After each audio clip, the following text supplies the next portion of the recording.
Ayer, el mundo del deporte perdió a una leyenda absoluta. A los 62 años, y por un cáncer colorectal, nos dejó José Piculín Ortiz. Una noticia durísima, la verdad. Uf, tremenda. Pero a ver, para entender la magnitud real de este hombre, hay que mirar una estadística que, sinceramente, parece desafiar toda la lógica deportiva. O sea, nos vamos a los Juegos Olímpicos de 2004. Atenas. Exacto. A los casi 41 años, una edad en la que, la inmensa mayoría de los atletas de élite llevan casi una década jugando al golf, Ortiz fue el ancla defensiva y el cerebro táctico que desmanteló por completo al todopoderoso Dream Team de Estados Unidos. Y ojo, que lo hizo frente a un equipo estadounidense que contaba con auténticos portentos físicos en su plenitud. O sea, estamos hablando de Tim Duncan, de Allen Iverson o de un jovencísimo LeBron James. Casi nada, ¿eh? Una pasada. Y por eso, hoy, 6 de mayo de 2026, hemos puesto sobre la mesa montañas de archivos. Diarios, biografías, registros judiciales, que luego hablaremos de eso, y por supuesto, mucho análisis táctico. Todo para diseccionar a la figura más compleja e influyente del deporte puertorriqueño. Claro, porque la prensa ya está publicando obituarios tradicionales. Los típicos, sí. Eso es, enumerando sus medallas, sus campeonatos, sus estadísticas, pero, a ver, la misión de nuestro análisis a fondo de hoy va mucho más allá.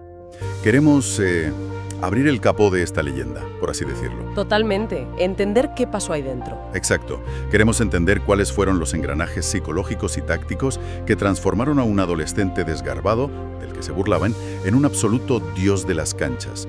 Y, sobre todo, cómo sobrevivió a sus propios abismos personales y legales tras retirarse. Que no fueron pocos. Nada pocos. Y cómo logró algo casi imposible hoy en día, que es redimirse públicamente tras una caída tan estrepitosa.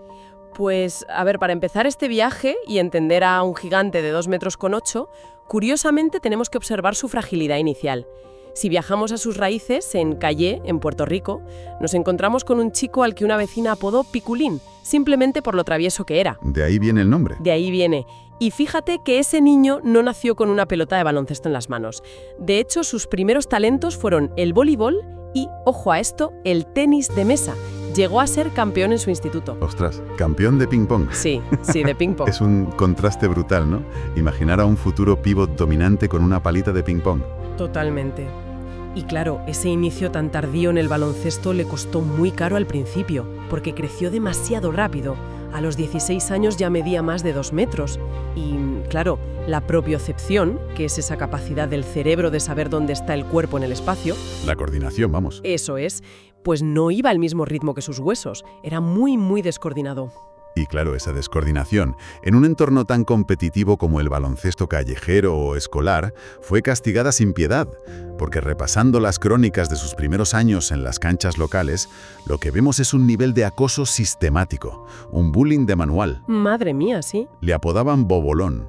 Los jugadores más veteranos, y esto es muy cruel, le pisaban los pies a propósito para que no pudiera saltar a por los rebotes. Le decían que era un muerto en la pista y que no iba a llegar a nada. Uf, qué dureza. Y la pregunta lógica para cualquiera que nos escuche aquí es cómo un adolescente procesa algo así. Muchos directamente abandonarían el deporte. Claro, yo misma me habría ido a casa a llorar, seguro. Totalmente. Pero hay una anécdota muy reveladora de un campamento temprano con el entrenador Flor Meléndez. Piculín fallaba absolutamente todo, y los veteranos se reían de él a carcajadas. Pues según sus propias entrevistas posteriores, él no se hundió. Decidió utilizar esa humillación como combustible piro. ¡Qué barbaridad! Se prometió a sí mismo que haría que todos y cada uno de los que se burlaban de él terminaran pidiéndole perdón. A mí esto me recuerda un poco, salvando las distancias, al lanzamiento de una startup tecnológica, ¿sabes? A ver, explícate. Pues que lanzas una primera versión, está llena de errores, fracasa, te llueven las críticas, pero en lugar de cerrar la empresa, utilizas todos esos fallos como datos puros para reprogramar tu sistema y acabar dominando el mercado. ¡Ostras! Me encanta la analogía. Es el clásico mecanismo de compensación psicológica llevado al extremo. Pero claro, él necesitaba herramientas técnicas para canalizar toda esa rabia. No bastaba solo con estar enfadado. Necesitaba que alguien le enseñara. Exacto. Y ahí es donde entra su salto a la Universidad de Oregon State en Estados Unidos, entre 1985 y 1987. Allí cae bajo la tutela del legendario entrenador Ralph Miller. Y Ortiz no solo gana músculo, sino que aprende a pensar. que es lo más importante. Eso es. El sistema de Miller era súper rígido, muy basado en pases precisos, lectura de espacios y una disciplina táctica espartana. Y ahí me quiero detener un segundo. ¿Qué le enseñó Miller exactamente que lo transformó de un proyecto físico a una estrella real? Pues le enseñó a jugar desde el poste alto. En lugar de ser solo el típico gigante que empuja bajo el aro, Miller convirtió a Ortiz en un facilitador. Le enseñó un trabajo de pies meticuloso y a leer los cortes de sus compañeros. Que eso requiere mucha inteligencia en la pista. Muchísima. Y curiosamente, uno de esos compañeros jóvenes que se forraba a meter puntos gracias a los pases de Ortiz era Gary Payton. El mítico Gary Payton, futuro miembro del Salón de la Fama. Ese mismo. Y bueno, ese sistema potenció su coeficiente intelectual baloncestístico a un nivel tan brutal que en su último año superó al mismísimo Reggie Miller para llevarse el premio al jugador del año de la conferencia Pac-10. Pasó de ser el hazme-reír de Calle a dominar una de las conferencias universitarias más duras de todo Estados Unidos. Una transformación completa. Ya no era el torpe, ya era el concorde. Que por cierto, el icónico narrador puertorriqueño Manuel Rivera Morales lo bautizó así. Un apodo precioso, por cierto. Sí, comparando su envergadura, su elegancia en la pista y la altura de su salto con ese majestuoso avión supersónico. Y, como era de esperar, claro, ese nivelazo llamó la atención de la NBA. Lógicamente. Así llegamos al draft de 1987, donde hace historia.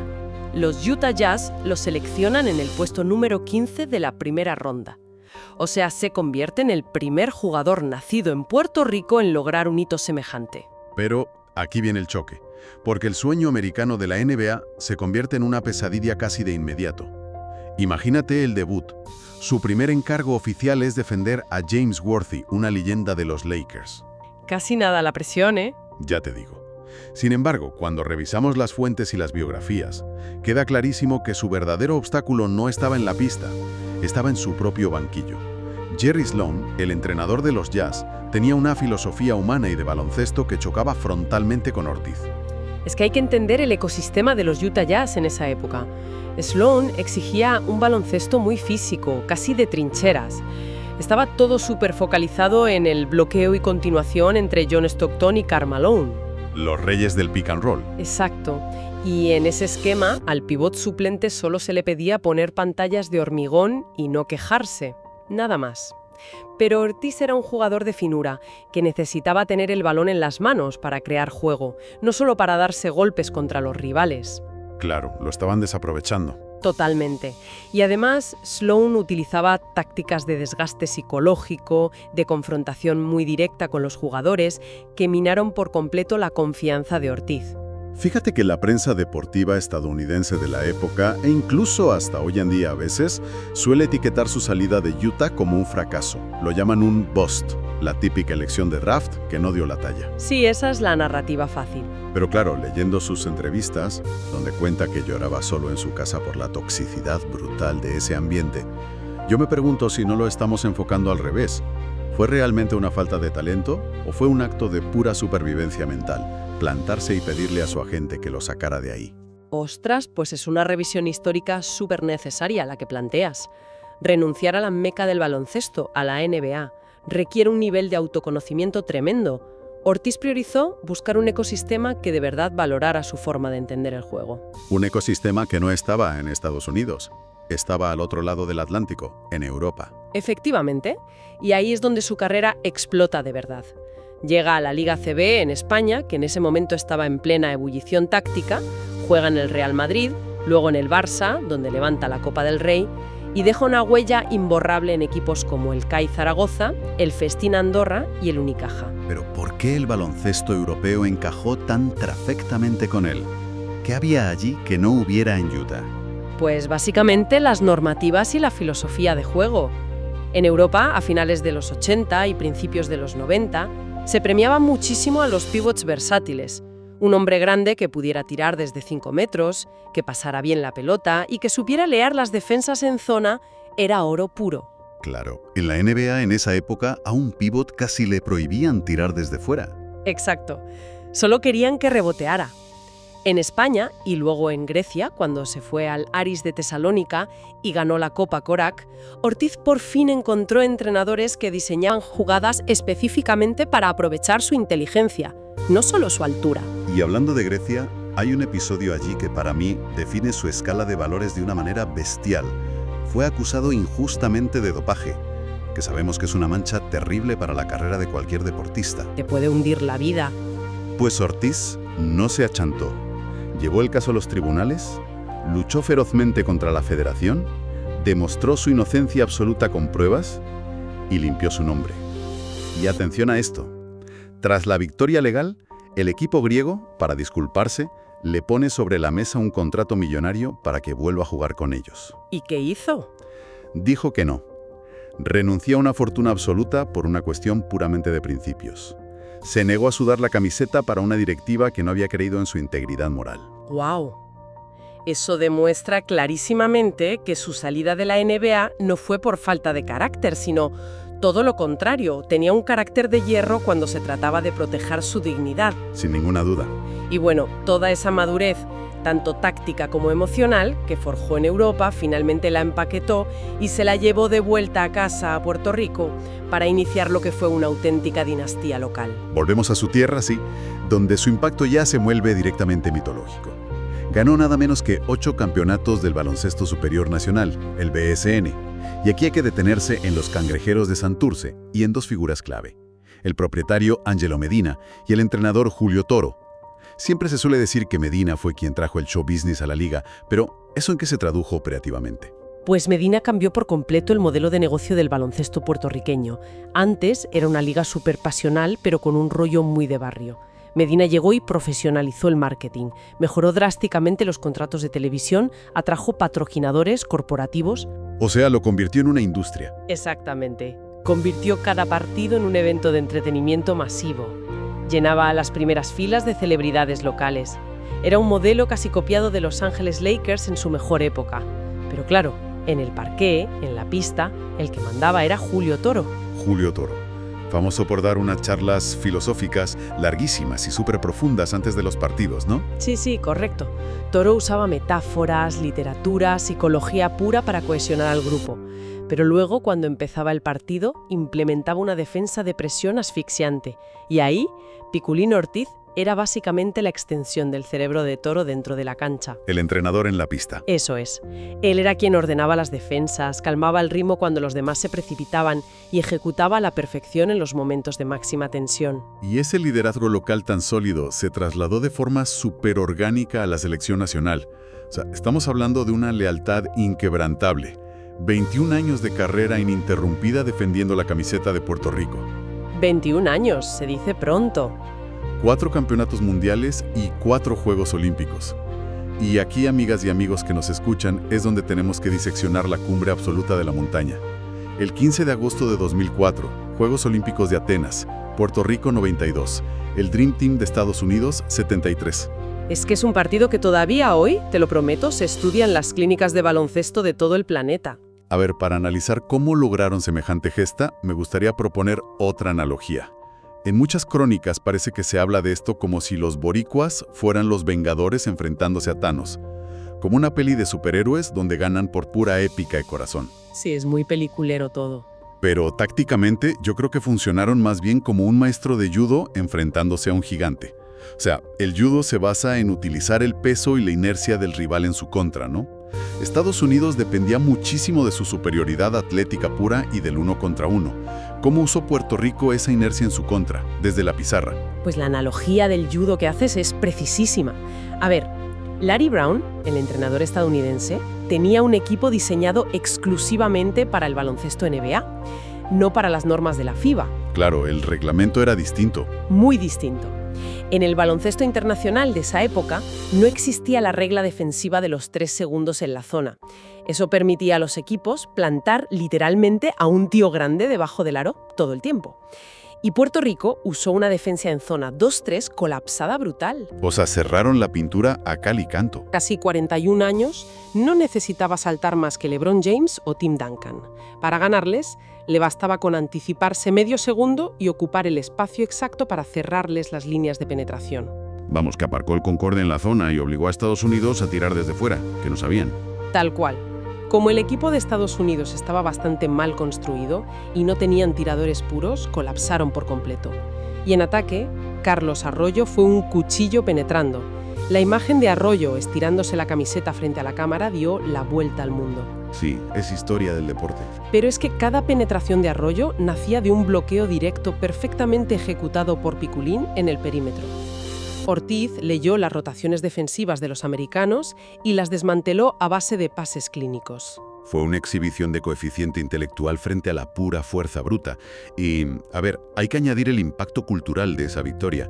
Para una isla con un estatus político tan complejo, vencer al equipo olímpico estadounidense en su propio juego fue una catarsis colectiva, una reafirmación soberana expresada a través de un balón de baloncesto. En ese momento, Ortiz era intocable. Vamos, era como un monumento nacional de bronce del que todo el mundo se sentía orgulloso. Pero claro, el tiempo no perdona a nadie, y el retiro llegó definitivamente en 2006. Y lamentablemente, aquí es donde la historia da un giro muy, muy sombrío. Porque cuando la adrenalina de los estadios, los horarios estrictos, los viajes y básicamente tu propósito vital desaparecen de un día para otro, el aterrizaje en la vida civil suele ser muy destructivo para los deportistas de élite. Cuanto más alto es el pedestal, más dura es la caída. El famoso síndrome del día después es devastador. De repente, todo ese entorno superestructurado que te decía a qué hora comer y dormir, se esfuma. Ortiz intentó reinventarse como empresario. Abrió un restaurante en Calle, lo llamó Patria. Pero no salió bien, ¿verdad? No, terminó en una quiebra financiera asfixiante que le generó muchísimo estrés. Y buscando desesperadamente un nuevo rumbo, una plataforma donde pudiera seguir ejerciendo ese liderazgo que lo había definido siempre, decidió meterse en política en 2008. Se presentó como candidato al Senado por el Partido Popular Democrático. Y aquí, ojo, para quienes nos escuchan, hacemos un pequeño inciso. Claro. Mencionamos su etapa política como un dato estrictamente biográfico y documentado en las fuentes, Lo abordamos sin emitir ningún tipo de juicio de valor y manteniendo una neutralidad total, sin apoyar ideologías de ningún bando político. Simplemente forma parte de su cronología. Efectivamente, es un hecho más de su búsqueda post-retiro. Esa candidatura, por cierto, no prosperó en las urnas, y la política fue, digamos, otro intento fallido de reubicación social. Pero el verdadero abismo, el momento en el que esa estatua de bronce de la que hablábamos se rompió en pedazos ante el público, llegó en 2011. Sí. Ortiz fue arrestado en su casa por agentes federales. Le incautaron 218 plantas de marihuana y munición para un rifle AR-15. Una locura. Y luego la cosa empeoró en el proceso de rehabilitación ordenado por el juez porque sufrió una recaída con el consumo de cocaína. Esto colmó la paciencia del tribunal y resultó en una sentencia firme de 6 meses de prisión federal. Tocar fondo de la forma más dura posible. Literal. Y fíjate, hay un detalle en los registros judiciales y entrevistas de su tiempo en prisión que a mí me dejó helado. Me parece de una carga psicológica tremenda. Lo de la celda. Exacto.